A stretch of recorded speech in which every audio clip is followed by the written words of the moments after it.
දර්ශකයක් කියන්නේ මොකද්ද? අම්ල භස්ම වෙන්කර හඳුනා ගැනීම සඳහා යොදා ගන්නා ද්‍රව්‍ය දර්ශකයක් ලෙස මේ මං ඉස්සෙල්ලම අරන් දින දර්ශකය මොකද්ද? පොකුරු වදමල් යුෂ. මේකෙන් පුළුවන් ආම්ලික භාෂ්මික භාවය අඳුන ගන්න. මම ඉස්සෙල්ලාම මම දන්නේ මෙයා කවුද කියලා. මෙයා කවුද කියලා දන්නේ මේක ගෙනාපු කෙනා තමයි දන්නේ. මේ කවුද ගෙනාවේ? මොනවද මේ? සබම් වතුර ටිකක් මං ඉස්සෙල්ලම මේකට දානවා. ඔන්න. පේනෝනි වර්ණය. සබම් වතුර පොඩ්ඩක් දැම්ම ඔයාලට පේනෝ වර්ණය. මෙන්න මේ පොකුරු වදමල් යුෂ. පොකුරු වදමල් යුෂ වර්ණය වෙනස් වෙනවද බලන්න.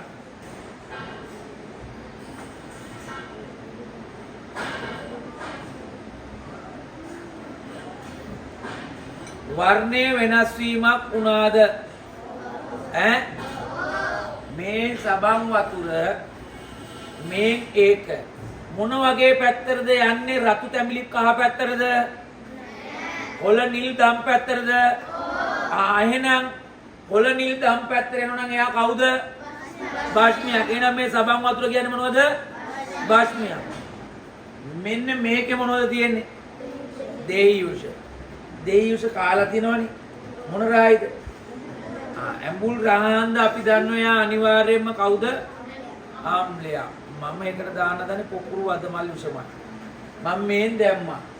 මම මේකේ මේක වලට හොඳට පේන්න ඕන හන්දා අම්ල පොඩ්ඩයිනි දාලා තියෙන්නේ. මම මේකට පොඩ්ඩක් මේ ප්‍රමාණය වැඩි කරලා පෙන්නන්න මම මේකට දානවා වතුර චුට්ටකුත් දාමු. දෙහි වතුරයි තියෙන්නේ දැන්. මම මේකට දානවා පොකුරු වදමල් යුෂ. අරක කොළ නිල් පැත්තට හැරුනේ. මේක බලමු මේක ඒ පැත්තට රිද්දා. එහෙම වුණොත් අඳුන ගන්න බෑ. දැන් මේ බලන්න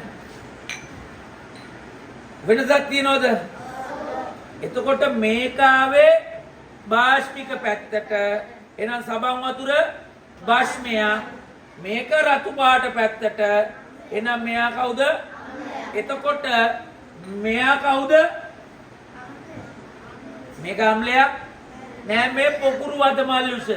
මේක ඕනම දෙයකට දැම්මම කොළ නිල් දම් වර්ණගෙන දෙනවා නම් එයා කවුද? කොළ නිල් දම් වර්ණගෙන දෙනවා නම් කවුද? භාෂ්මයක්. රතු තැඹිලි වර්ණගෙන දෙනවා නම් අම්ලයක්. එහෙනම් මේකෙන් පුළුවන් ද අම්ල භාෂ්ම වෙන් කර හඳුන ගන්න? පුළුවන් ද බැයිද? අම්ලයකදී කියන වර්ණය මොකද්ද? රතු. භාෂ්මයකදී ආපු වර්ණය දම්. එහෙනම් මේකෙන් පුළුවන්. එහෙනම් මෙයා කවුද? දර්ශකයක්. මොකද්ද? එහෙනම් අම්ල භාෂ්ම වෙන් කර හඳුන ගන්න පුළුවන් ද බැයිද?